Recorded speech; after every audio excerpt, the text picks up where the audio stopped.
अंतरयात्रा सत्र की इस 15वीं कक्षा में आप सभी अंतरयात्रियों का हार्दिक स्वागत है। हमने पीछे अंतरयात्रा सत्र की 14 कक्षाएं की और उन 14 कक्षाओं में से 13 कक्षाएं हमारी एक अलग स्थिति को लेकर थी। वो साधक के लिए एक आधार, एक स्थिति बनाती थी। लेकिन जो 14वीं कक्षा से हमने अंतरयात्रा सत्र की आंतरिक स्थिति बनाने वाली कक्षाएं विशेष रूप से शुरू की है, उनका उद्देश्य साधक को, साधिका को, अंतरयात्री को बाहर से भीतर विशेष रूप से ले जाना है और स्वयं से जोड़ना है। पीछे की जो कक्षाएं थी वो बाहर से हटाने की थी। अंतर्मुखी होने में जो बाधक चीजें थी, उन बाधक चीजों से दूर करने की थी। तो हमने पिछली कक्षाओं में उन बातों को अच्छे से समझा और पीछे की 14वीं कक्षा में जहां से हमने नई शुरुआत की थी, वहां इस यूनिवर्स, पूरे ब्रह्मांड की एक 25 मनकों की माला बनाई, जिसके अंदर ब्रह्मांड के 25 तत्व समाहित हो जाते हैं। और 25 तत्व समाहित होने के बाद में उनका साधक ध्यान में बैठकर चिंतन करता है। चिंतन करने का अभ्यास पीछे की 15 कक्षाओं में, 14 कक्षाओं में आपका धीरे धीरे रोजाना ईश्वर का स्मरण करने का जो अभ्यास है वो बन गया है। पिछले 30 दिनों में रोजाना 5 बार, सुबह बिस्तर से उठते ही, नाश्ते से पूर्व, दोपहर के भोजन के पूर्व, रात्रि के भोजन के पूर्व और रात को सोने से पूर्व आत्मनिरीक्षण का अभ्यास बन गया है। लोगों को क्षमा करके अपने आप को सुरक्षित करने का अभ्यास बन गया है। हिंसक प्रतिक्रिया करने की प्रवृत्ति को हमने कछुए की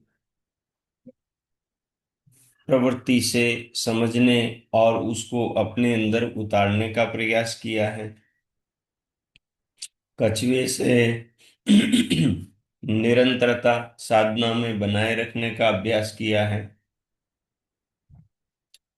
कौवे से हमने निरंतर आत्म उन्नति के सूत्रों को अपने चिंतन और साधना के अंदर उन पर काम करने की भावना से जोड़ा है।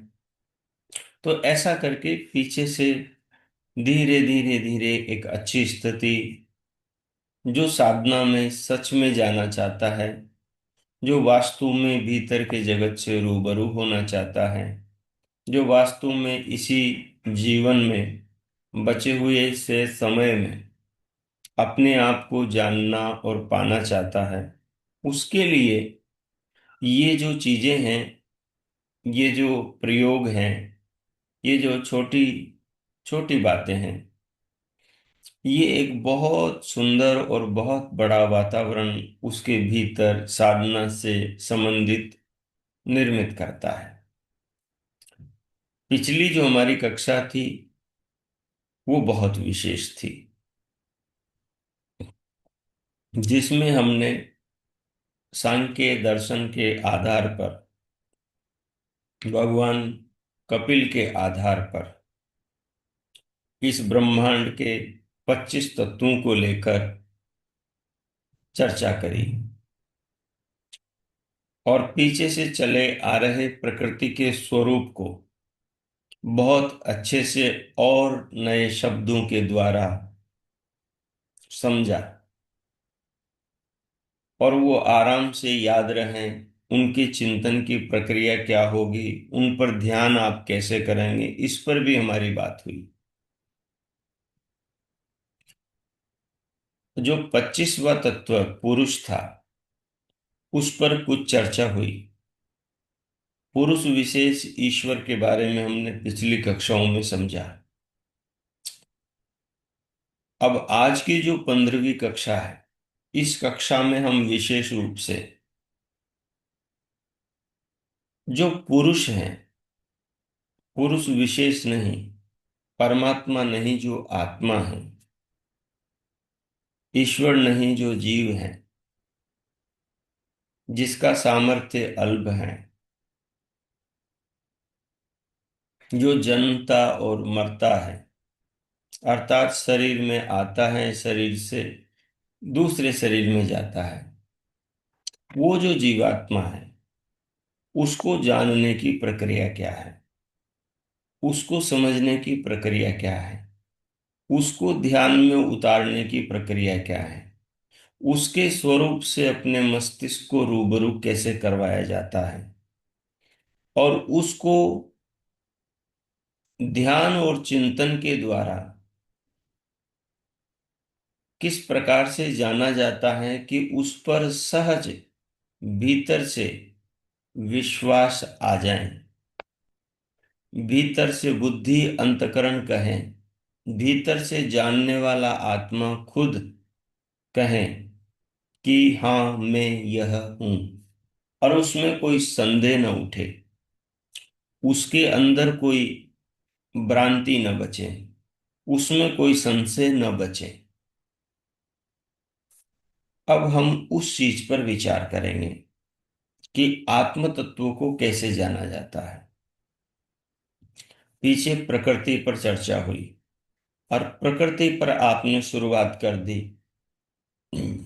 25 मनकों की माला को पहनना। ये 25 मनकों की माला ऐसी माला है, इसके अंदर पीछे की जितनी बातें हुई हैं, वो सारी बातें सिमटी हुई हैं। इस 25 मनकों की माला में सब कुछ आ जाएगा। पीछे से जो ईश्वर की एक ध्यान की 5 समय की जो आप निरंतर जो एक प्रक्रिया को अपनाए हुए हैं, वो भी इसी में समाहित हो जाएगी। पीछे जो साधना के बिंदु हैं, वो भी इसी में आ जाएंगे। ये 25 मनकों की माला महत्वपूर्ण है। तो 25 में से आज हम 24 प्रकृति के तत्वों पर हमने चर्चा करी, 8 प्रकृतियों पर और 16 विकारों पर, मिलाकर 24 पर हमने प्रकृति के तत्वों पर चिंतन किया। 25वां तत्व जो पुरुष था, उस पुरुष में दो पुरुष थे, पुरुष विशेष ईश्वर, उस पर हमने पीछे चर्चा करी। और आज सामान्य पुरुष जीवात्मा पर हमें चर्चा करनी है। तो आइए, जहां जहां आप लोग बैठे हुए हैं, अपनी डायरी और अपना पेन भी साथ में रखें। जो लोग जुड़े हुए हैं वो अपना वीडियो ऑन कर लें।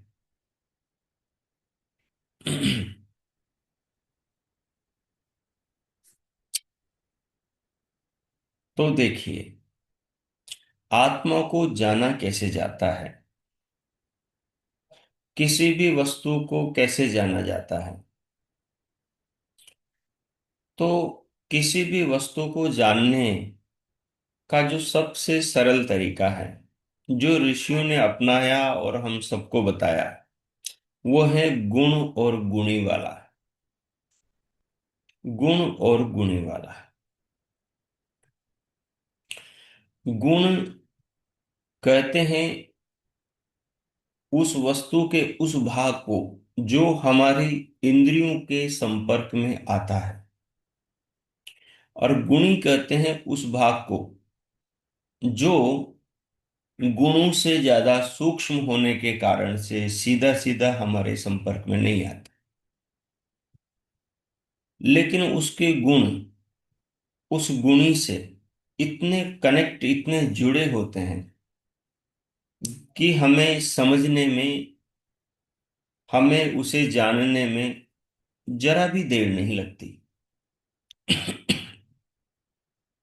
बड़ी आसानी से जान पाते हैं। ऐसे ही हमारा आत्मा है। आत्मा नेत्रों से दिखाई नहीं देता, चेतना नेत्रों से दिखाई नहीं देती। वो अदृश्य है, क्योंकि उसमें प्रकृति के गुण नहीं है। जिसमें प्रकृति के गुण हो, जो प्रकृति के गुणों से बना हो, जो सत्व रज तम से बना हो, सत्व रज तम से बनने वाले अणु, द्वैक अणु, त्रस रेणु से बना हो, जो स्थूल हो वो दिखाई देता है। जिसमें रंग हो, रूप हो, आकार हो, भार हो, दिखाई देने वाले गुण हो, वो चीज दिखाई देती है। जिसमें दिखाई देने वाले गुण नहीं होते हैं वो चीज दिखाई नहीं देती। इन मेरी बातों से आपको स्पष्ट हो जाएगा कि आत्मा में दिखाई देने वाले गुण नहीं है, इसलिए आत्मा दिखाई दे नहीं सकती। इंद्रियों के द्वारा आत्मा को विचार के द्वारा जाना जा सकता है, लेकिन आत्मा को इंद्रियों के द्वारा विषयों की तरह देखा नहीं जा सकता, चखा नहीं जा सकता, सूंघा नहीं जा सकता, सुना नहीं जा सकता, छुआ नहीं जा सकता, स्पर्श नहीं किया जा सकता। क्योंकि आत्मा भौतिक नहीं, पंचभूतों से बनी नहीं। जो चीज पंचभूतों से बनती है वो देखने में आती है, वो सुनने में आती है, वो चखने में आती है, वो छूने में आती है, वो सूंघने में आती है। लेकिन आत्मा भौतिक नहीं, भूतों से बनी नहीं, पृथ्वी से नहीं बनी, जल अग्नि वायु आकाश से नहीं बनी, इसलिए वो दिखाई नहीं देगी, वो सूंघने में नहीं आएगी, वो चखने में नहीं आएगी, वो छूने में नहीं आएगी। तो अब वो फिर कैसे जानने में आएगी? कैसे जानने में आएगी? जड़ और चेतन के बारे में हमने शायद दूसरी कक्षा में चर्चा करी होगी कि ये जो पूरा विश्व है, पूरा जो ब्रह्मांड है, इसको दो भागों में बांटकर हम समझ सकते हैं, जड़ और चेतन। एक वर्ग जड़ है, वो सारा प्रकृति के अंदर आ जाता है, प्रकृति के वर्ग में आ जाता है, प्रकृति की सीमा में आ जाता है। और एक वर्ग चेतन है, वो आत्मा परमात्मा के अंदर आ जाता है। एक परमात्मा है, बाकी अनंत आत्माएं हैं। ये चेतन वर्ग है। चेतन वर्ग दिखाई नहीं देता है, जड़ वर्ग दिखाई देता है और दिखाई नहीं भी देता। जो जो दिखाई देने वाले गुणों से युक्त हैं वो जड़ चीजें दिखाई देती है। जैसे पानी में रूप है तो दिखाई देता है, अग्नि में रूप नहीं है तो दिखाई नहीं देती। लेकिन नहीं, वायु में रूप नहीं है तो दिखाई नहीं देती। लेकिन वायु का स्पर्श होता है, उसमें दूसरा गुण है स्पर्श गुण, इसलिए उसको हम छू लेते हैं। हवा चलती है तो हमें अनुभव होता है। तो ऐसे ही आत्मा में भी अपने गुण हैं। अब अगर आत्मा के उन गुणों को हम जान लें तो फिर हम आत्मा को खोज सकते हैं, फिर आत्मा को हम समझ सकते हैं, पहचान सकते हैं। लेकिन इसमें थोड़ा टाइम लगेगा। ये नहीं आज मैंने बता दिया और आज ही आप बैठेंगे और आत्मा की अनुभूति हो जाएगी। टाइम लगेगा। कितना टाइम लगेगा? जिस जो जितना धीरे करेगा उसको उतना ज्यादा टाइम लगेगा। जो जितना तीव्रता से, जितना निरंतरता से मेहनत करेगा, उसको उतना कम टाइम लगेगा। आज 20 साल से आप साधना कर रहे हो, आपने अब तक 6 दर्शन, 11 उपनिषद, वेद का भाष्य सब कुछ पढ़ लिया, बहुत कुछ सुन लिया, बहुत कुछ साधना शिविर भी कर लिए अनगिनत, और बहुत दर्शन उपनिषद भी पढ़ लिए, परीक्षाएं भी दे दी, लेकिन अब भी आत्मा जानने में नहीं आया। अब भी आत्मा पर आपका विश्वास स्वयं की ओर से नहीं हुआ। ऋषियों ने जाना है, शब्द प्रमाण से आपने मान रखा है, गुरुजनों ने समझाया है, उन्होंने समझाया है, वो मानते हैं, इसलिए आप मान रहे हो। ये मान्यता खुद से नहीं आई है, ये मान्यता जिन्होंने जाना है उनसे आई है, या जो बीच में माध्यम है जिन्होंने खुद भी नहीं जाना है, बस केवल ट्रांसफर कर रहे हैं, उधर से लेकर आप तक पहुंचा रहे हैं। ठीक है। तो उन्होंने भी नहीं जाना, ऋषियों ने जाना है, तो उन्होंने अपने अनुभवों को अपने शास्त्रों में लिखा है। अब इतने साल लगाकर भी हम नहीं जान पाए आत्मा को। 20 साल से साधना के पथ पर, 30 साल से चल रहे हैं, 10 साल, 5 साल से चल रहे हैं, अब भी नहीं जान पाए, तो कब जानेंगे? तो ये बहुत एक सुनहरा अवसर है। आने वाले 30 दिनों के अंदर आपको आत्मा को समझना है, और उसको समझने की प्रक्रिया जो है वो बड़ी सरल है। यहां तक भगवान कपिल तो कह देते हैं, नास्ति आत्मा, बोले आत्मा नहीं है, साधन अभावात, बोले उसको निषेध करने का साधन संसार में कोई है ही नहीं। नास्तित्वत्व आत्मा, बोले कि आत्मा नहीं है, इस बात को सिद्ध करने वाला संसार में कोई उपाय, कोई साधन ही नहीं है। भाई आत्मा नहीं है, मतलब अस्ति आत्मा, नास्तित्व साधन अभावात, आत्मा है, वो नहीं है, ये सिद्ध करने वाले साधन का अभाव है। इसका मतलब ये हुआ कि आत्मा है। वो कहते हैं कि सब जानते हैं, लेकिन फिर भी हम नहीं जानते। किस रूप में सब जानते हैं, और किस रूप में हम जानना चाहते हैं, जिस रूप में हम नहीं जानते। यहां से बहुत सारी चीजें पैदा होगी, कुछ संदेह संशय होंगे, लेकिन ये संदेह संशय जब आप मार्ग पर निकलेंगे तो मिटते चले जाएंगे। हमारा जो मस्तिष्क है उसका एक नियम है, उसके पास में जो ज्ञान पहुंचता है उस ज्ञान पर वो काम करता है। अगर आत्मा को जानने का ज्ञान मस्तिष्क के पास में पहुंचा दोगे, पहला काम। अब उसके बाद में, अब उसके बाद में मस्तिष्क के पास में आत्मा को जानने का ज्ञान पहुंच गया, अब उसके बाद में उस ज्ञान का ध्यान में बार बार चिंतन किया जाएगा। तो मस्तिष्क, बुद्धि, तर्क के सहारे उसी ज्ञान का प्रयोग करेगी, क्योंकि आत्मा अंदर है, कहीं दूसरी चीज नहीं है जो हमसे दूसरी हो, जिसको जानना हो। आत्मा हम स्वयं हैं, हम ही को हमें जानना है, लेकिन जानने में सहयोग करने वाला मस्तिष्क है। मस्तिष्क बोले तो अंतकरण, मस्तिष्क बोले तो बुद्धि, मस्तिष्क बोले तो चित्त, मस्तिष्क बोले तो अहंकार, मस्तिष्क बोले तो मन, मस्तिष्क बोले तो ज्ञानेंद्रियां, कर्म इंद्रियां, मस्तिष्क बोले तो कारण शरीर, सूक्ष्म शरीर, स्थूल शरीर, ये सब। क्योंकि विश्लेषण भीतर सबका होगा, सबका विश्लेषण होगा। ये विश्लेषण ही हमें अपने आप तक लेकर जाएगा, आपको आपसे मिलाएगा। और इस यात्रा में जो ये विश्लेषण चलेगा, ये विश्लेषण ही संदेह और संशय को मिटाएगा।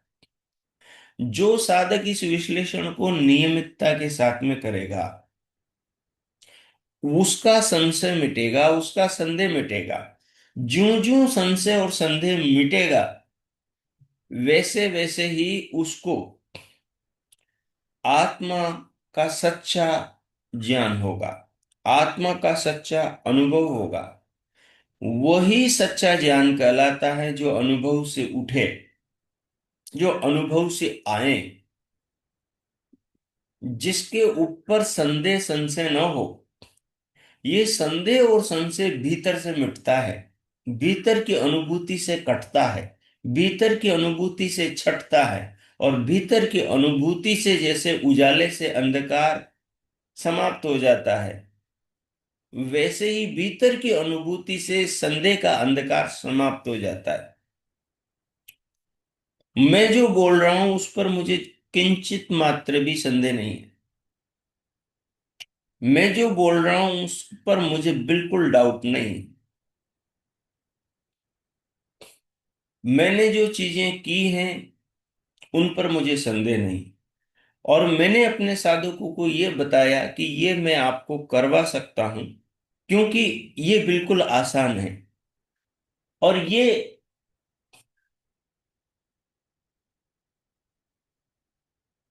और ये आराम से किया जा सकता है, असंभव नहीं है। ऐसी बहुत सारी चीजें हैं जो की जा सकती हैं। हमने उपनिषद में पढ़ा दिव्य प्रकाश के बारे में।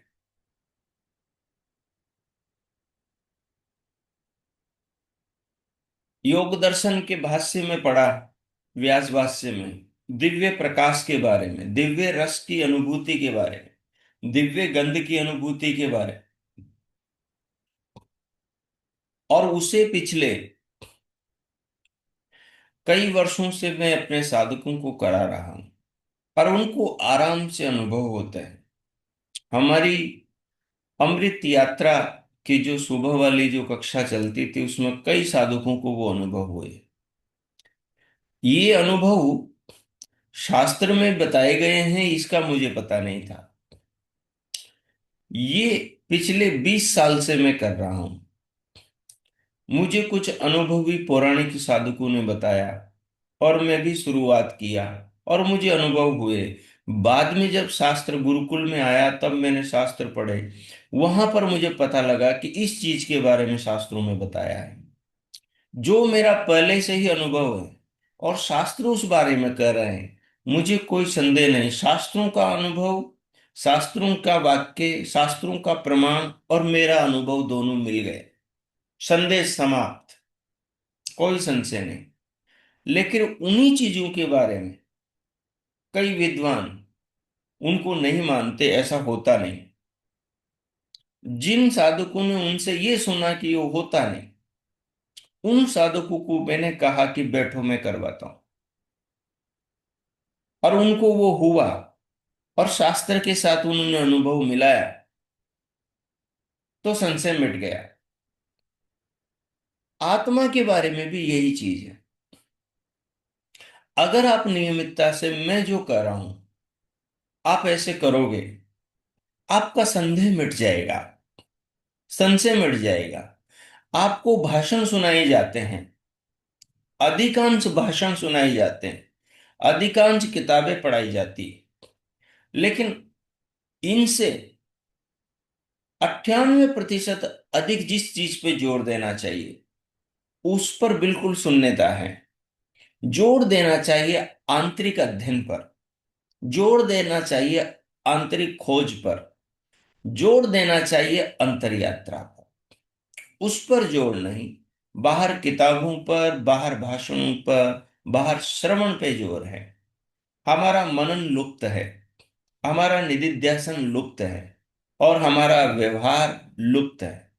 इन तीन चीजों के लुप्त होने के कारण से हमारा शास्त्र पढ़ना व्यर्थ, हमारा भाषण सुनना व्यर्थ हो रहा है, क्योंकि उसकी कोई सार्थकता निकल कर नहीं आ रही। बिना अनुभव के विश्वास नहीं आता है। लोग मान रहे हैं, इसलिए आप सोचते हैं कि ये इतने सारे लोग मान रहे हैं, तो ये सारे लोग गलत थोड़ी होंगे। जब मैं पौराणिक था, पौराणिक परिवार में जन्मा हूं, कई सारी बातों के ऊपर संदेह उठता था, और निरंतर मैं उन चीजों का मानसिक रूप से विरोधी था, बाहर भी अपने विरोध को प्रकट करता था। लेकिन एक चीज दिमाग में हमेशा रहती थी, तो ये सारे लोग क्या पागल हैं? ये सारे लोग झूठे हैं क्या, जो राम जी को ईश्वर मान रहे हैं, जो शिव जी के भांग को उनका प्रसाद बताते हैं, लेकिन अंदर से हृदय स्वीकार नहीं करता था। लेकिन जब सत्यार्थ प्रकाश पढ़ा, तो पहली बार मुझे लगा कि एक व्यक्ति है जो मेरे भावों को प्रमाणित मानता है। और वहां से मेरे अंदर का जो संदेश था, उस पर मुझे स्वीकृति मिल गई कि मैं भीतर से सही सोच रहा हूं। मैं आपसे ये कह रहा हूं, आपकी असली साधना की शुरुआत ही वहां से होगी, जहां से आपको विश्वास अपने अनुभव से आएगा। शास्त्र रखे हैं ऋषियों के, बहुत अच्छी बात है, वो हमें मार्ग दिखा रहे हैं। लेकिन उस मार्ग पर बिना चले उनको मानकर बैठ जाना मुक्ति का उपाय कतई नहीं है, शांति का उपाय भी नहीं है, और भी निराशा और संदेह पैदा होगा। लोग आपसे कहेंगे, इतने वर्षों से आप इस पर चल रहे हो, आपको मिला नहीं क्या? आपको अनुभव हुआ नहीं क्या? जब आपको 50 साल में नहीं हुआ तो हमें क्या होगा? शास्त्रों का दोष नहीं, हमारे पांडित्य का दोष है और हमारी प्रक्रिया का दोष है, कि हमने शब्दों पर तो जोर दिया, प्रक्रियाओं पर जोर नहीं दिया। तो आज ये जो हमारी 15वीं कक्षा है, इस कक्षा का मूल उद्देश्य है कि आपको उस चीज से जोड़ा जाए जो चीज आपको भीतर ले जाएंगी। अभी मैं बताऊंगा और आप सुनेंगे, लेकिन आपको ये बातें बहुत हल्की लगेगी कि इन चीजों को तो हम सुनते ही आए हैं, इनसे क्या होगा। लेकिन मैं कह रहा हूं, होगा। लेकिन कब होगा? जब आप इसको, जैसे ईश्वर के बारे में 5 बार आपने चिंतन शुरू किया, 2 से 3 मिनट का ध्यान, अब आपने 25 मणकों की माला पर ध्यान शुरू कर दिया, और उसी 25 मणकों की माला में एक मणका आत्मा का है। इस आत्मा को जानने का चिंतन, अध्ययन, आंतरिक यात्रा भी अब आपको शुरू करनी है। ये 30 दिन आने वाले बहुत बड़ी क्रांति आपके जीवन में, आध्यात्मिक क्षेत्र में ला सकते हैं, अगर पूरी ईमानदारी के साथ में इन 30 दिनों में आप ये साधना करें, आत्मा को जानने का प्रयत्न करें। रोजाना 5 बार 2 से 5 मिनट इसमें लगाएं। और भी चीजें हैं जिनमें आपको लगाना है, लेकिन इसमें 2 से 5 मिनट ही लगाना है, लेकिन नियमित लगाना है। आपके मस्तिष्क को विचार करने के लिए, सोचने के लिए, उन चीजों की गहराई में जाने के लिए लगातार एक निरंतर आपके चिंतन की अपेक्षा है। आपका मस्तिष्क वो काम करता है जिस काम से आप उसको जोड़ के रखते हो। आप व्यापार से जोड़ के रखते हो तो मस्तिष्क व्यापारी बन जाता है, रजोगुणी बन जाता है। अगर आप दुर्व्यसनों से जोड़ के रहते हो तो मस्तिष्क तामसिक बन जाता है। अगर आप सांसारिक ऐषणाओं से, लोकेशनाओं से, वासनाओं से जोड़ के रखते हो तो वो वैसा बन जाता है। मस्तिष्क वैसा ही बनता है जैसे उसको बाहर सामग्री मिलती है। मस्तिष्क को हम आत्मा के तत्वों की ज्ञान से रूबरू करेंगे तो मस्तिष्क हमारी आत्मा तक हमें पहुंचा देगा। तो क्या आप आने वाले 30 दिनों के लिए पूरी तरह तैयार हैं रोजाना आत्मा पर काम करने के लिए? तरीका बहुत सरल हमारे ऋषियों ने बताया है। तो आइए अब हम शुरू करें। धीरे धीरे आपको चीजों को लेकर चलना है। आपको बहुत सामान्य लगेंगी, लेकिन ये सामान्य चीजें आपके लिए विशेष अमृत निकाल कर लाएंगी। आत्मा को खोजने के बारे में महर्षि गौतम ने एक सूत्र बनाया। वो कहते हैं, इच्छा द्वेष प्रयत्न सुख दुख और ज्ञान, ये आत्मा के लिंग हैं। लिंग जो शब्द हैं, ये चिन्ह के लिए, लक्षण के लिए यूज होता है। किसी भी वस्तु को उसके लक्षण से जाना जाता है। जहां जहां उष्णता होगी वहां वहां अग्नि होगी। जहां जहां शीतलता होगी वहां वहां जल होगा। जहां जल होगा वहां शीतलता होगी ही होगी। और जहां अग्नि होगी वहां उष्णता होगी ही होगी। जहां पृथ्वी होगी वहां गंध होगी ही होगी। और जहां गंध होगी वहां पृथ्वी होगी ही होगी। गुण और गुणी का संबंध शाश्वत है, टूटता छूटता खंडित नहीं होता। आत्मा के भी गुण हैं, आत्मा के भी लक्षण हैं, आत्मा का भी लिंग है। उस लिंग के सहारे, उस लक्षण के सहारे, उस ध्वजा पताका के सहारे हम आत्मा तक पहुंच सकते हैं। तो गौतम कहते हैं कि आत्मा को जानना है तो चलो आ जाओ, बाहर से भीतर चलते हैं। तो वो कहते हैं, आत्मा कहाँ है? बोले जहां सुख की अनुभूति है। आत्मा कहाँ है? जहां दुख की अनुभूति है। आत्मा कहाँ है?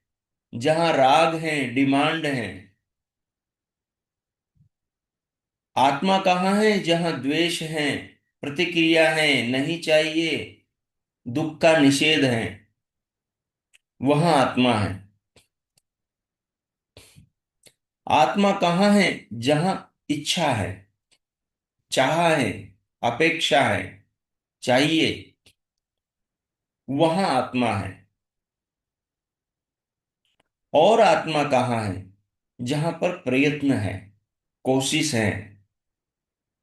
सुख जहां है उसको पाने के लिए कोशिश है, प्रयत्न है, क्रिया है, प्रतिक्रिया है। और जिससे दुख मिले, जिससे कष्ट हो, उससे बचने का, उससे दूर हटने का, उससे संघर्ष करने का, उससे लड़ने का, जहां पर भाव देखा जाता है वहां आत्मा है।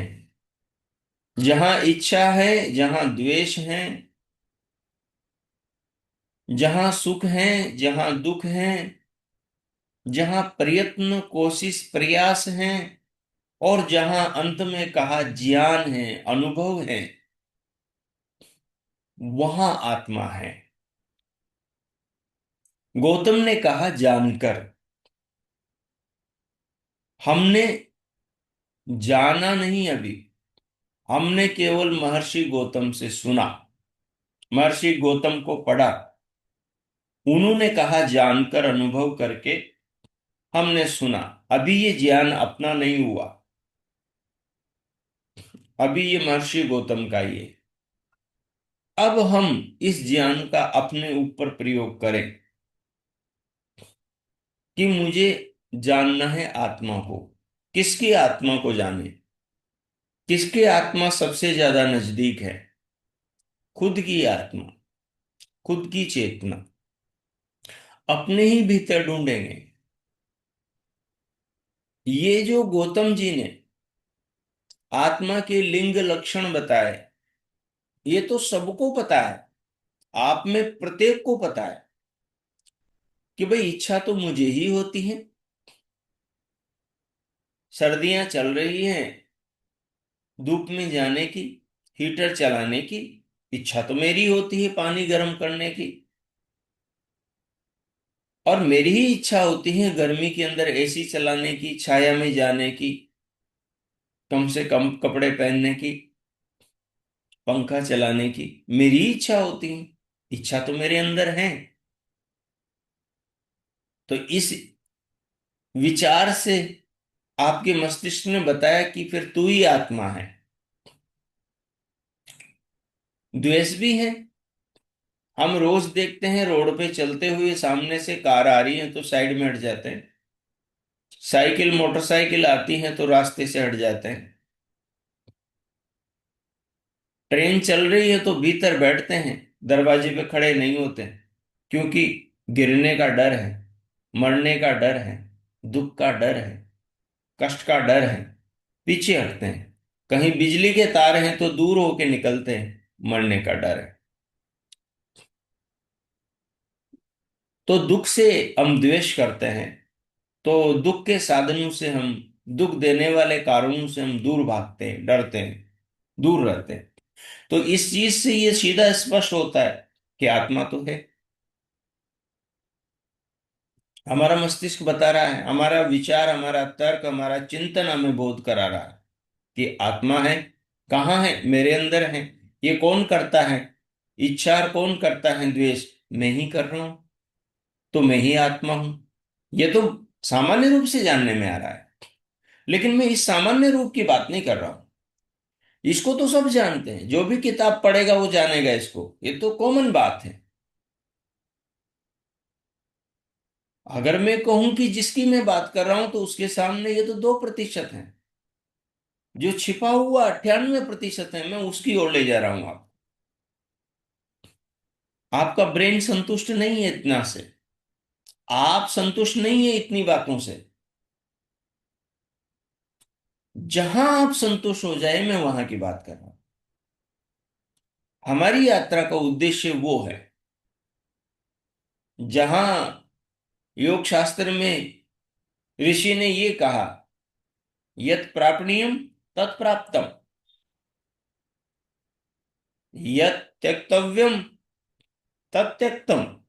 जो छोड़ना था छोड़ दिया, और जो पाना था पा लिया। न पाने की चाह बची है, न त्यागने की इच्छा बची है। समत्वम योग। तो समता में आ गए हैं, यही योग है। कैवल हो गए हैं, केवली हो गए हैं।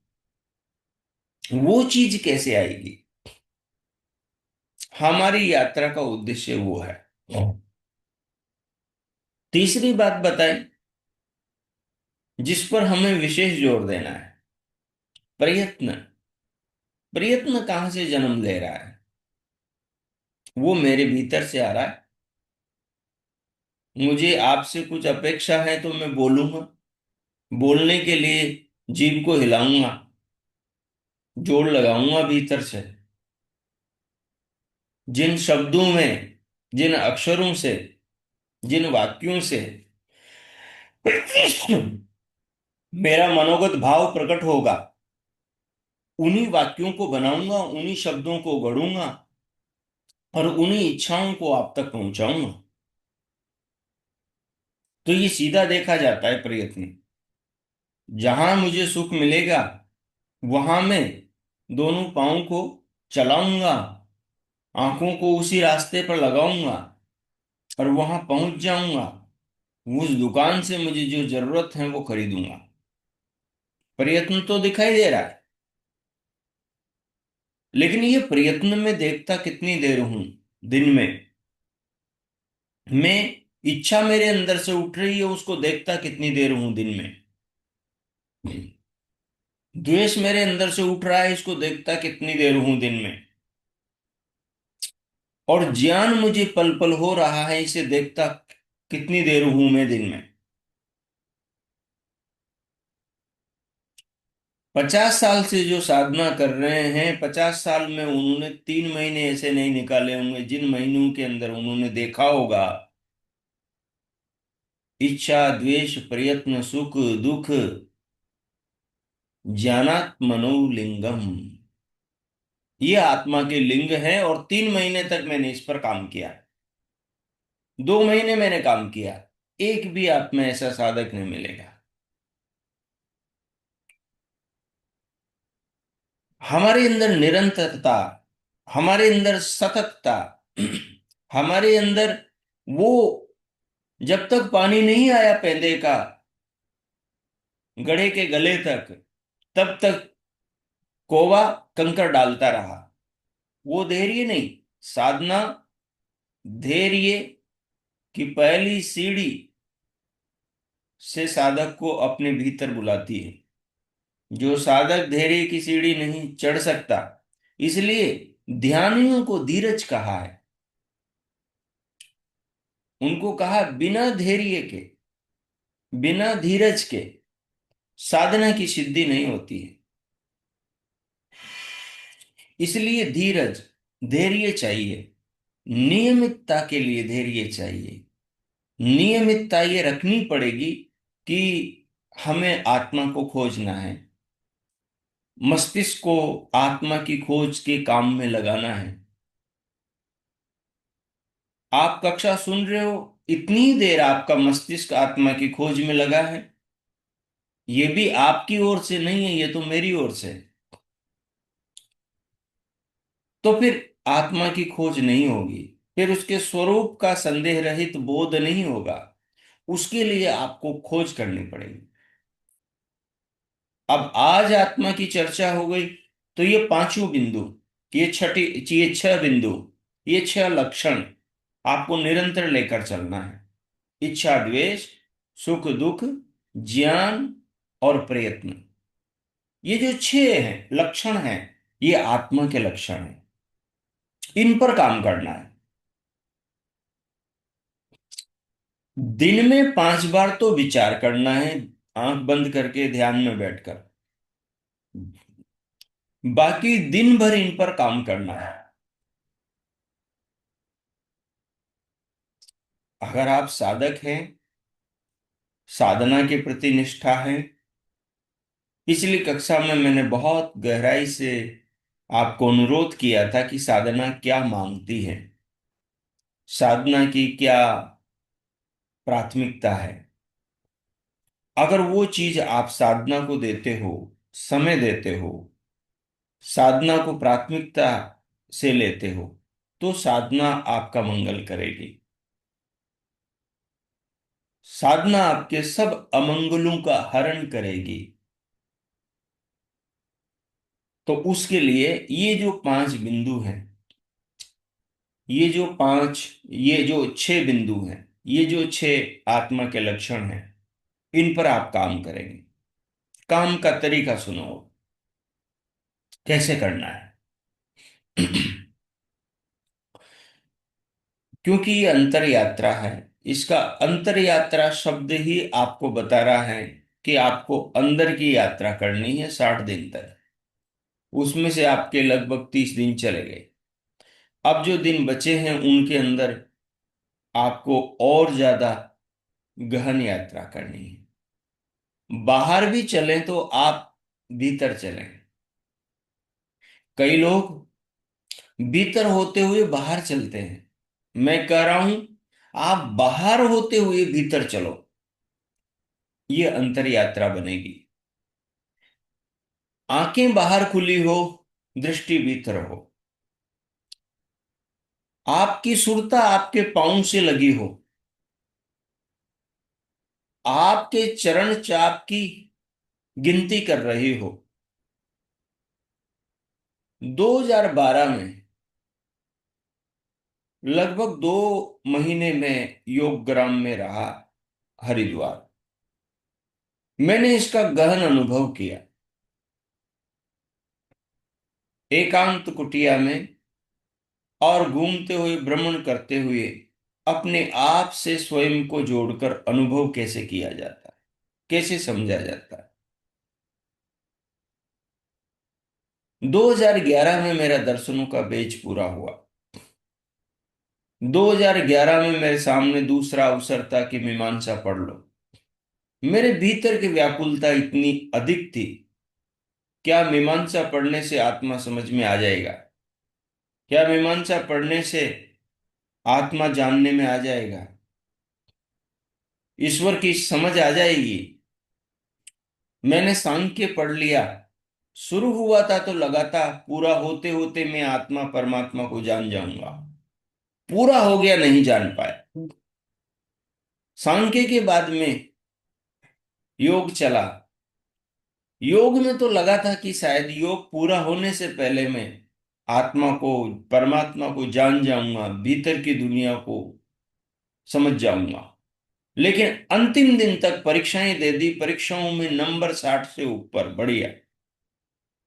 लेकिन मैं भीतर से फिर भी खोखला, फिर भी निराश, फिर भी उसके बाद में व्याकुलता से भरा हुआ, मेरी तड़प बढ़ रही है। फिर वैशेषिक पढ़ लिया। वैशेषिक पढ़ने के बाद में फिर न्याय पढ़ लिया। 11 उपनिषद हो गए, जो अध्यात्म का रस है। ये सारे हो गए, लेकिन फिर भी प्यास भीतर बढ़ती जा रही है, व्याकुलता बढ़ती जा रही है। मैंने कहा मीमांसा क्या इस प्यास को बुझा सकता है? बोले नहीं, मीमांसा में तो इनका नाम भी नहीं, वो तो वाक्यार्थ बोध शास्त्र, मुझे नहीं पढ़ना। मुझे पहले अपने अंदर झांकना है। एक सन्नाटा चाहिए जहां कोई ना हो। मैं एक ऐसे वीरान में रहना चाहता हूं जहां बस के मैं हूं, अपने चमड़े के शरीर के साथ में केवल अकेला मैं रहना चाहता हूं। मेरे को एक भगोनी, एक थाली, एक कटोरी चाहिए बस। मैं अपनी खिचड़ी खाऊं और मुझे कोई ना देखे और मैं किसी को ना देखूं। बस मैं अपने कमरे में पैक रहूं। मुझे अपने भीतर की दुनिया को जानना है। इतने शास्त्र पढ़कर यदि मैं शांत नहीं हुआ तो फिर मुझे शांत कौन करेगा? और उसका परिणाम बहुत अच्छा निकल कर आया। पूरा का पूरा दिन अपने ऊपर फोकस,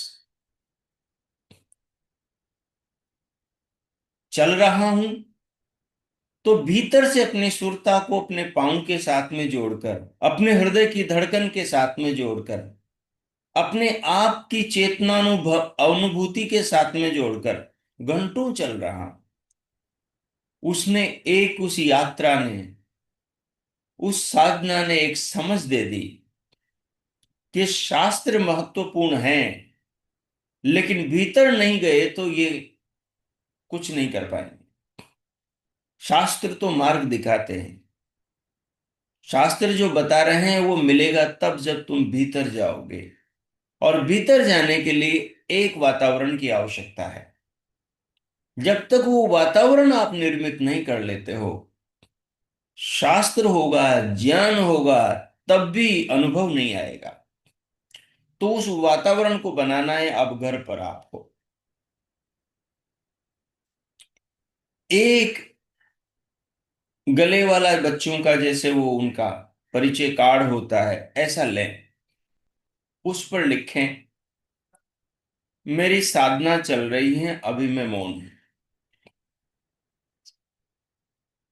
और इन बिंदुओं पर दिन में 5 बार, 6 बिंदुओं पर ध्यान करें। 2 3 4 5 मिनट का ध्यान ध्यान को बढ़ाता है। जब तक ध्यान ध्यान को ना बढ़ाएं तब तक आप आगे मत बढ़ाइए, लेकिन ध्यान कीजिए। ध्यान ध्यान को बढ़ाएगा। ध्यान ध्यान को तब बढ़ाएगा जब मस्तिष्क को बार बार बार बार बार बार एक ही काम में आप लगाओगे। मैं जब कार लेने का मन हुआ, तो मैंने ड्राइविंग सीखी, ड्राइविंग स्कूल सिखाने वालों के पास में गया। पहले 15 दिन का अनुभव, लेकिन कार नहीं ली। दूसरी बार लेना था तो पहले 15 दिन फिर सीखा। मैंने एक चीज को अनुभव किया, एक डर था, एक्सीडेंट ना हो जाए, कोई मर न जाए मेरे हाथ से, मैं कैसे बचा पाऊंगा, मैं तो चींटी को नहीं मारता। मुझे तो महीनों, शायद जिंदगी भर तक पछतावे से मुक्त नहीं होऊंगा। लेकिन जब 15 दिन तक उन्होंने सिखाया, मेरे मस्तिष्क को धीरे धीरे ये पता लग गया, ये ब्रेक का पेडल, ये रेस का पेडल, ये क्लच का पेडल। और मेरे मस्तिष्क को ये पता लग गया कि ये स्टेयरिंग ऐसे इतनी इतनी घुमानी है। उस दिन मेरे को एक अनुभव हुआ कि सीखता मस्तिष्क है और सिखाता अपने बाहर के जीवन को है। आप मस्तिष्क को सिखा दोगे, मस्तिष्क हर समस्या का हल कर देगा, लेकिन उतना धैर्य चाहिए। मुझे जब ये अनुभूति हुई कि मेरा मस्तिष्क सीख रहा है और मेरा डर दूर हो रहा है, ज्यों ज्यों सीखता जा रहा है डर दूर होता जा रहा है, आत्मविश्वास बढ़ता जा रहा है, कॉन्फिडेंस आ रहा है, संशय मिट रहा है, उसी चीज को मैं यहां आपसे कह रहा हूं। आप मस्तिष्क को सिखाइए, मस्तिष्क सीखता है बार बार वो चीजें उसके सामने आने से, बार बार वो चीजें मस्तिष्क को देने से। 6 चीजें आपके पास में आ गई है, इच्छा, द्वेष, सुख दुख, प्रयत्न और ज्ञान।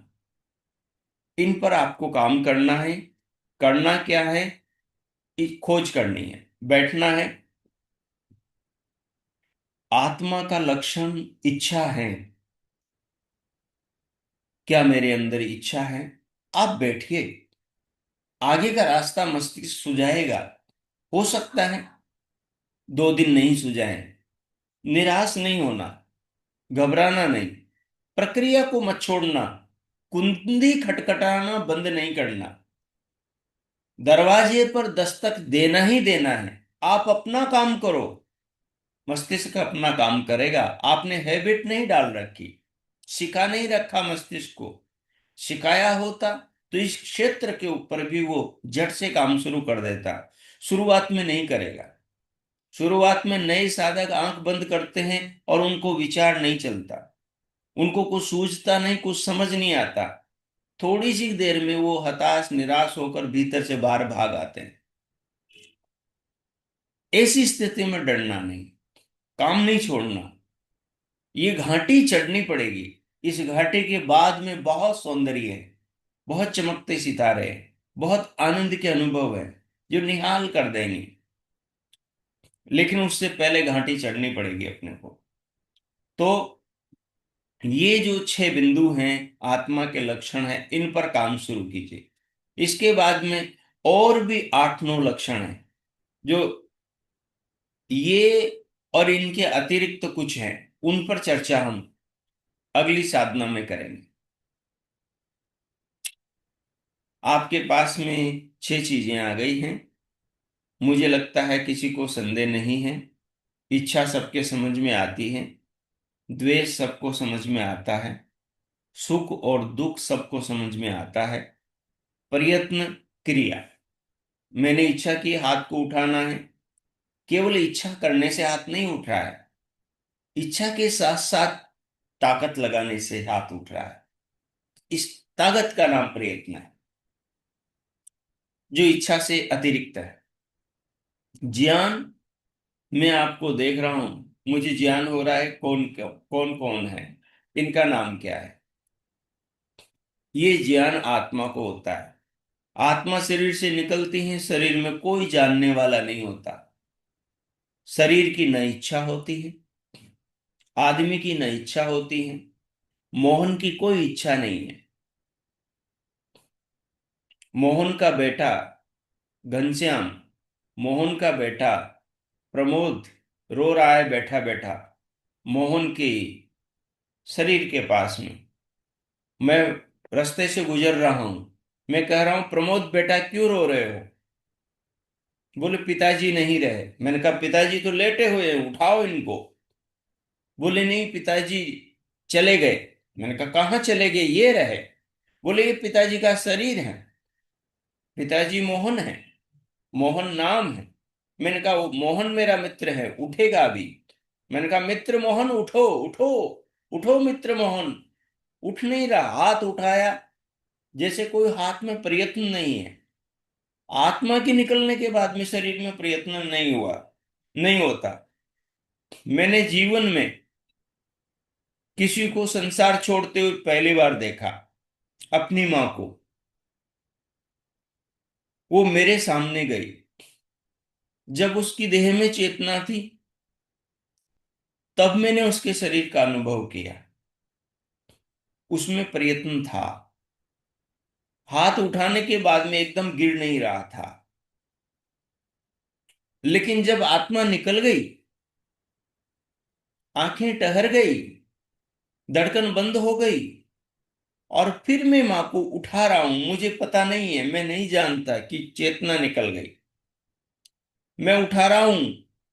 मैंने कहा स्कूटी पे बिठाकर अभी हॉस्पिटल ले जाऊंगा, लेकिन उठा रहा हूं, लेकिन शरीर उठ नहीं रहा। गर्दन लटक रही है, हाथ लटक रहे हैं, प्रयत्न नहीं है। आत्मा होती है शरीर के अंदर, प्रयत्न होता है। आत्मा चली गई, प्रयत्न चला गया। आत्मा चली गई, इच्छा चली गई। आत्मा चली गई, द्वेष चला गया। आत्मा चली गई, राग चला गया। आत्मा चली गई, क्रोध चला। आत्मा गई, आत्मा के साथ में ये छह चीजें चली गई। प्रयत्न चला गया, ज्ञान भी चला गया, सब चला गया। क्या रहा? वो कह रहा है। मैंने कहा बेटा क्या हुआ? घनश्याम क्या हुआ प्रमोद? बोले पिताजी चले गए। मैंने कहा ये रहे। बोले ये पिताजी का शरीर है, आत्मा पिताजी की चली गई। इस दृष्टांत को ध्यान में ले जाओ, इन पांचों चीज छठों चीज छह लक्षणों से जोड़ो, और फिर इस पर देखो, विचार करो। आपने भी मृत्यु से पहले किसी को छुआ हो, उठाया हो, उसको कंधा दिया हो, हाथ पकड़ के चलाया हो, खाना खिलाया हो, और आपके सामने उसकी चेतना निकली हो और फिर उसने शरीर को उठाया हो, तो उस अनुभव को याद करो। इन चीजों से आपका मस्तिष्क ज्ञानवान बनेगा, और ज्ञानवान मस्तिष्क चेतना से रूबरू कराएगा, अपने आप से खुद से मिलाएगा, और इतना स्पष्ट मिलाएगा कि संदेह को समाप्त कर देगा।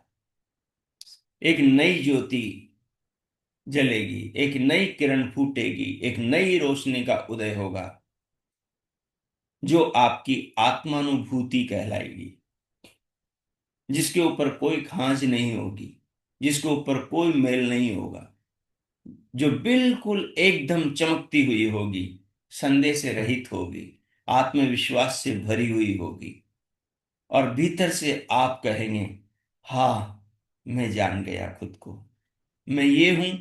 अच्छा, अब डर क्या है मृत्यु का? अब अनुभव होगा, कोई पूछेगा, कहेगा आपकी आयु क्या है, भीतर से आवाज आएगी मेरी कोई आयु नहीं है। अब कोई पूछेगा तुम तो बड़ी सुंदर हो, कुरूप हो, भीतर से आवाज आएगी सुंदरता कुरूपता तो शरीर की है, आप अभी जवान हैं, आप तो बूढ़े हो गए। भीतर से आवाज आएगी कौन बूढ़ा कौन जवान, ये तो शरीर है। भीतर से ये अनुभव होगा, न जवानी का अनुभव होगा, न बुढ़ापे का अनुभव होगा, एक तीसरा अनुभव होगा। एक नई किरण भीतर से अनुभव से फूटेगी, एक नई किरण फूटेगी, जो आयु बताने पर आपको मौन कर देगी। भीतर से अनुभव ही नहीं होगा कि मेरी आयु है, भीतर से अनुभव होगा सनातनत्व का, शाश्वतता का, अपरिवर्तनशीलता का। वो जगा देगा भीतर से, उसको कहते हैं अनुभव, जो सबको काट देता है, हटा देता है। ऋषि दयानंद से कहा कि लोग मार देंगे, हम मार देंगे, उन्होंने कहा है कोई दुनिया में माई का लाल जो मेरी आत्मा को मार के दिखा दे। कोई डर नहीं, कोई भय नहीं। ये अनुभव अगर आ जाए तो साधना पकेगी, तब साधना में विजय होगी। तो आत्मा को जानने की प्रक्रिया आज से आप प्रारंभ करें। आत्मा के 6 लक्षण आपके पास में आ गए हैं। इन लक्षणों से आत्म साधना, अंतर यात्रा शुरू करें। मुझे लगता है आत्मा के ऊपर आज जो आपको काम मिला है, इसको आप प्रारंभ करें। आज के लिए पर्याप्त है। ठीक है। शांति पाठ। फिर आप में किन्हीं को कुछ पूछना हो तो पूछ सके। ओम।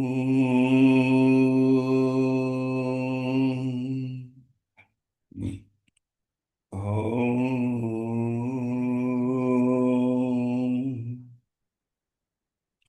ओम। शांति, शांति, शांति। ओम। ओम। सभी को नमस्ते, सभी का धन्यवाद। ओम। आप में किन्हीं को कुछ पूछना है, कुछ जिज्ञासा आचार्य जी, है? जी। आचार्य जी, ये प्राण पहले शरीर से निकलता है या आत्मा दोनों साथ साथ निकलते वो आत्मा के साथ में ही प्राण चला जाता है, क्योंकि जो सूक्ष्म प्राण पर ये जो स्थूल प्राण निर्भर करता है। मतलब सूक्ष्म प्राण होगा तो स्थूल प्राण चलता रहेगा। सूक्ष्म प्राण चलता है आत्मा की चेतना से। सूक्ष्म शरीर के अंदर जो क्रिया होती है उसको सूक्ष्म प्राण बोलते हैं। उस सूक्ष्म प्राण के साथ, यानी कि सूक्ष्म शरीर के साथ जब आत्मा स्थूल शरीर में होती है तो स्थूल प्राण, ये बाहर वाला प्राण चलता है, श्वास आती जाती। जब आत्मा सूक्ष्म शरीर के साथ शरीर से बाहर निकल जाती है, सूक्ष्म प्राण बाहर निकल जाता है, तो स्थूल प्राण का कोई मतलब नहीं बनता आने जाने का। समझ गए? जी आचार्य जी। जी। जी पूछिए, राजवीर सिंह जी। जी आचार्य जी, ये जो अपने आत्मा के लिंग हैं, जो आपने बताया, इच्छा, द्वेष, सुख, दुख, प्रयत्न और ज्ञान, ये लिंग यही है ना आत्मा के, ये वाले ना? हाँ, यही है लक्षण। और भी हैं, जी, उनकी आगे। इनके द्वारा जाना, हाँ इन्हीं अभी। के द्वारा जाना। हाँ, अभी इन्हीं पर काम करें। जी। जी ठीक है। इन पर काम करें। और आप काम कर रहे हैं उसकी रिपोर्ट भी दें, अपनी डायरी में अपने अनुभव लिखें, रोजाना आत्मनिरीक्षण के अनुभव लिखें। दिन भर का ठीक चल रहा है कि नहीं चल रहा है, कहाँ गड़बड़ हो रही है, स्वयं से ही उन चीजों को ठीक करें। कई कुछ चीजें छूट जाती है बीच बीच में। कोई ऐसा कोई कारण आ जाता है तो फिर उसको डबल करें, लेकिन करें। है ना? तो उससे धीरे जी। ये स्थितियां आएगी और अच्छी बनेगी। अच्छा परिणाम निकल कर आएगा। एक संतोष और एक खुशी मिलेगी। जी। जी नहीं, वो महसूस कर रहे हैं कि अभी हम बाहर ही बाहर थे, इनको हम महसूस ही नहीं कर रहे थे कि आत्मा किस रूप में कार्य कर रही है। तो इन चीजों के द्वारा हमें जाना जाएगा कि हाँ भाई, आत्मा जो है इस रूप में है, तो प्रयत्न करने से, इच्छा करने से। हाँ, इस पर काम करने से मस्तिष्क आपको भीतर की दुनिया में खींच के ले जाएगा। अब जी। बाहर की दुनिया में है हम, लेकिन भीतर जैसे जैसे काम करेंगे, भीतर की चीजों से रूबरू होंगे, भीतर की दुनिया को जानने में एक अलग रस है, अलग खुशी है। और वो खुशी समय के पार ले जाती है, वो शरीर को बुला देती है। उसमें सत्वगुण बढ़ जाता है और आपको शरीर का पता, समय समय का पता नहीं रहता। और ऐसी अंतर यात्रा में आप निकल जाते हैं। तो वो बार बार करने से धीरे धीरे वो स्थिति आएगी।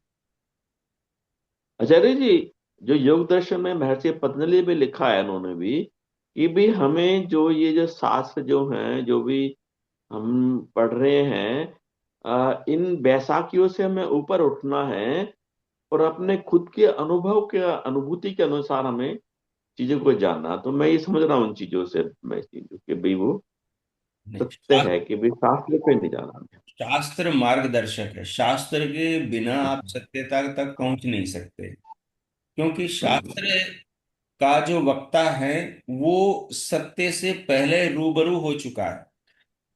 आप पतंजलि हैं, वो उस समय के हैं, उस समय के हैं जिस समय ये अनुभव वाले हजारों लोग थे, लाखों लोग थे, ऋषि मुनियों से जगत भरा हुआ था। इसलिए उनके मार्गदर्शन को आत्मसात करके हमें अंदर उतरना है, हाँ, और ये उनके अनुभव हैं। है जी। उस रास्ते पर काम करना है। तो भीतर से फिर अपनी अनुभूति आएगी। वो अनुभूति उस शास्त्र के अर्थ को जितना स्पष्ट करेगी, जितना स्पष्ट करेगी, उतना ही उस शास्त्र पर आपकी श्रद्धा और बढ़ जाएगी। ठीक है। तो बहुत अधिक पूछने की आवश्यकता नहीं, मूल बातें मैं आपको बता चुका, बस इसी पर काम। जी। सर जी, जी। तो पता नहीं क्यों, मतलब सिद्धांत में तो सब कुछ समझ में आता है, कोशिश भी पूरा हो रहा है, प्रयास साधना की चल रही है, लेकिन जैसे ही व्यवहारिक जीवन में आते हैं, परिवार में, समाज में, राष्ट्र में, तो बड़ी उथल पुथल मचती है, बहुत तकलीफ होती है।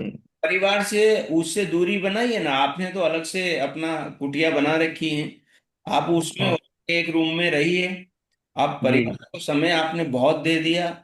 जी। ठीक, आपकी पेंशन आ रही है, परिवार को दे दीजिए, जितना सा उतना सा रख लीजिए। आपके बच्चे बहुत अच्छे हैं, आप जी। परिवार में क्यों ज्यादा हस्तक्षेप करते हैं? जी। हाँ, अब जो माता जी हैं, आपकी श्रीमती जी, उनको बच्चों के साथ में आनंदित रहने दीजिए, जिसमें उनका सुख है उस। घरों में टकराव हो जाती है, थोड़ा पत्नी के साथ होती है। नहीं नहीं नहीं, तो आप दूरी बनाइए ना। दूरी बनाएंगे, परिवार में दाम्पत्य जीवन में भी सुख रहेगा, सब जी। चीजें ठीक होंगे। दूरी बनाइए। जी। हाँ। आचार्य जी, माताएं कैसे दूरी बनाए गृहस्थी से? माताएं कैसे पतियों का सम्मान करके दूरी बनाए? देखो, आप अपमान करके दूरी बनाएंगे तो तनाव बढ़ेगा, साधना नहीं हो पाएंगे। सम्मान करके दूरी बनाए। हम्म। हाँ, उनसे कहिए कि मैं इस यात्रा में आगे बढ़ना चाहती हूँ। मैंने पूरा जीवन दिया है, बच्चे दिए हैं आपको, ठीक है, सब कुछ दे दिया है। अब इसके बाद में मैं अपनी अंतर यात्रा में आगे बढ़ना चाहती हूँ।